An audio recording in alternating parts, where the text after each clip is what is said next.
Finally ITC के hotel business के division की डीमर्जर की रिकॉर्ड डेट आ चुकी है और ये एक बिग न्यूज है जो स्टॉक के कॉन्सलेशन फेज को तोड़कर वैल्यू अनलॉकिंग का रास्ता खोलेगी।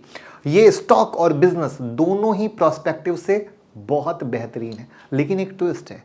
आईटीसी ने इन सब के बीच एक मास्टरमाइंड स्ट्रोक खेला जो काफी लोगों को शायद पता ही नहीं होगा, और ये ऐसा मूव है जो शायद आईटीसी को स्ट्रांग बना सकता है। तो आज की वीडियो में हम इसी मास्टर स्ट्रोक की एनालिसिस करेंगे और जानेंगे कंपनी ने किस तरीके से ये स्ट्रेटजी लगाई है। तो ध्यान से देखिएगा, सीखने समझने को मिलेगा और इन्वेस्टमेंट के ऑप्शन भी।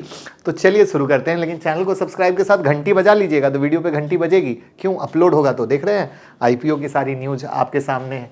और उससे भी ज़्यादा अगर आपको डेली अपडेट चाहिए कोई भी आईपीओ की, तो ये हमारा चैनल का लिंक डिस्क्रिप्शन में। तो सबसे पहले इन शॉर्ट डीमर्जर को समझ लेते हैं, जिससे किसी इन्वेस्टर को अगर कंफ्यूजन हो तो क्लियर हो जाए।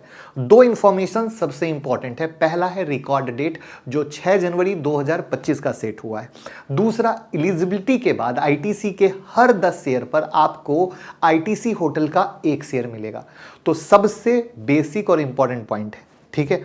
रिकॉर्ड डेट का मतलब उस डेट तक आपके पास शेयर होना, तभी आप एलिजिबल हो पाओगे। अब आते हैं ट्विस्ट पर, यानी मास्टर स्ट्रोक पर।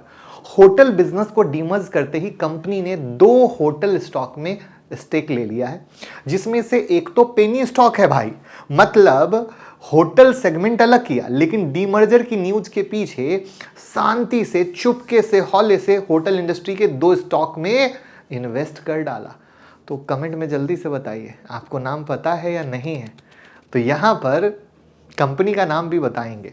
दोनों होटल के शेयर हैं, ये तो पता ही है।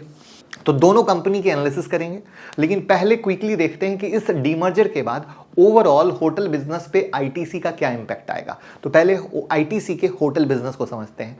ओवरऑल होटल मार्केट को देखें तो आईटीसी टॉप 4 कंपनी में से आती है जो इंडिया में होटल ऑपरेट करती है, जिसकी पीपीटी हमारी टीम ने आपके लिए बनाई है, जिसमें मैरियट, आईएससीएल, रेडिसन और आईटीसी कहां पे है? चौथे नंबर पर है। 6.87% का मार्केट शेयर होल्ड कर रही है।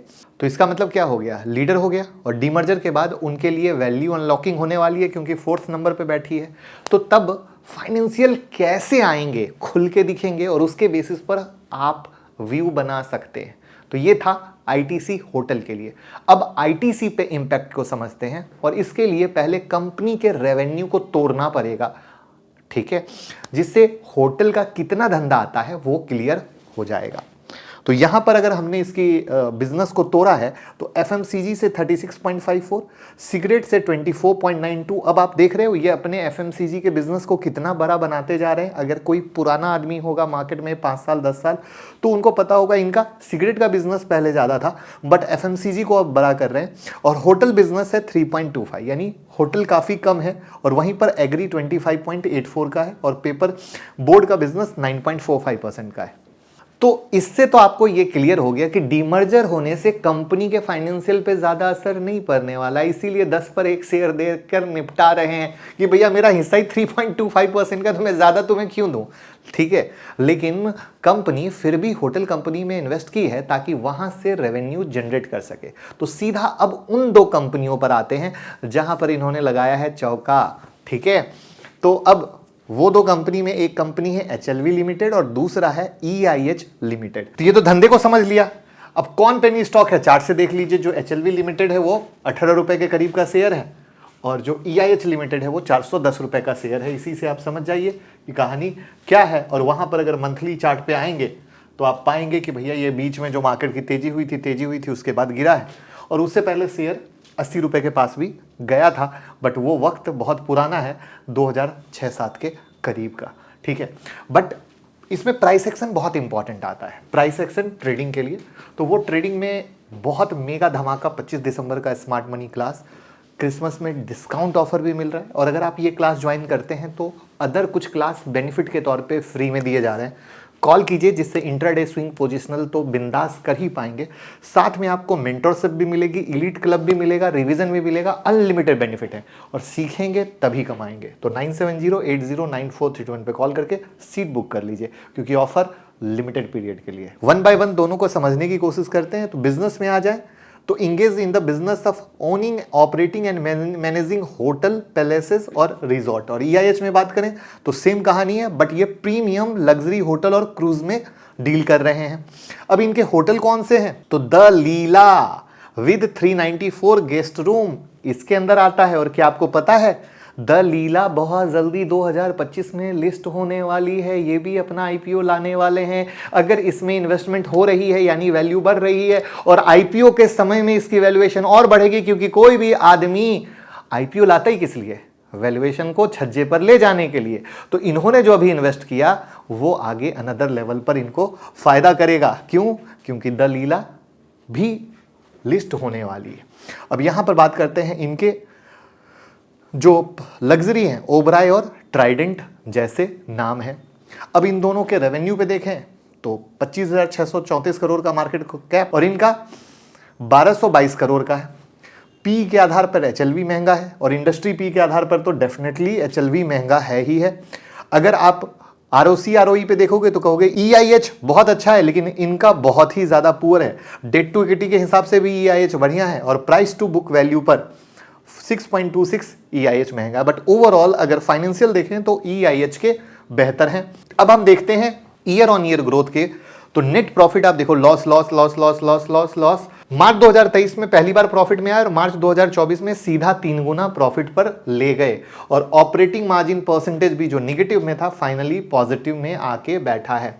वहीं पर EIH में आते हैं तो net profit profit profit profit profit 21-22 minus है। वही कोविड की कहानी थी, और उसके बाद बैक टू अपने जगह पे पहुंच गए। और जगह पे क्यों दिखाना चाह रहा हूं, क्योंकि अगर आप इनके करोड़ में देखोगे तो ये बढ़ता बढ़ता 678 करोड़ पर पहुंच चुका है। तो यानी EIH की बैलेंस शीट क्या हो रही है, यहां से मैच कर रही है कि नहीं भैया ये बेहतर तरीके से परफॉर्म कर रहे हैं। अब यहां पर स्टेक क्या है, तो देखिए पहले से जो HLV में इनका स्टेक था, यानी पुराना स्टेक भी था और नया लिया है, तो 7.85% का था, और जो बढ़ाया है वो 0.53 का है। और EIH में पहले से 13.69 का था, और जो बढ़ाया है 2.44% का है।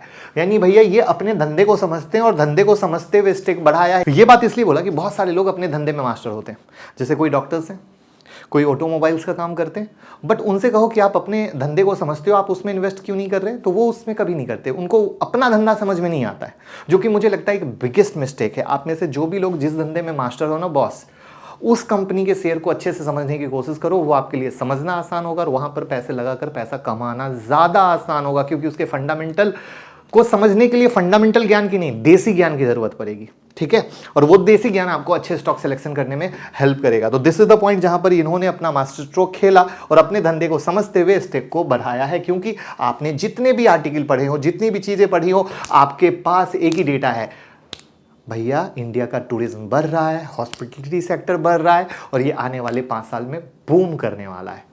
This is the point. यानी आपने समझ लिया कि ITC ने भी अपने धंधे को समझा और इन्वेस्ट किया और मास्टर स्ट्रोक खेला। पहले से पोजीशन बना के बैठे थे, क्योंकि कोविड के बाद चीजें बदलती चली गई, और उस धंधे को समझते हुए ये करते चले गए, जो फाइनेंशियल में भी आपको बेहतरीन दिखा। तो कोई बाय सेल रिकमेंडेशन नहीं है, बल्कि भैया एक अच्छा प्रमोटर कैसे इन्वेस्ट करता है, कैसे अच्छी कंपनी अपने से ही रिलेटेड धंधे में इन्वेस्ट करती है, और कब पेनी पकड़ रही है, कब किस तरीके से अच्छी कंपनी को पकड़ रही है, उसको सिखाने की कोशिश की है। अगर सीखना पसंद आया हो तो वीडियो को शेयर कीजिएगा और फॉलो करते रहिएगा। और डीमैट अकाउंट का लिंक डिस्क्रिप्शन में है, जल्दी से खोलकर प्यार दीजिएगा। Thank you.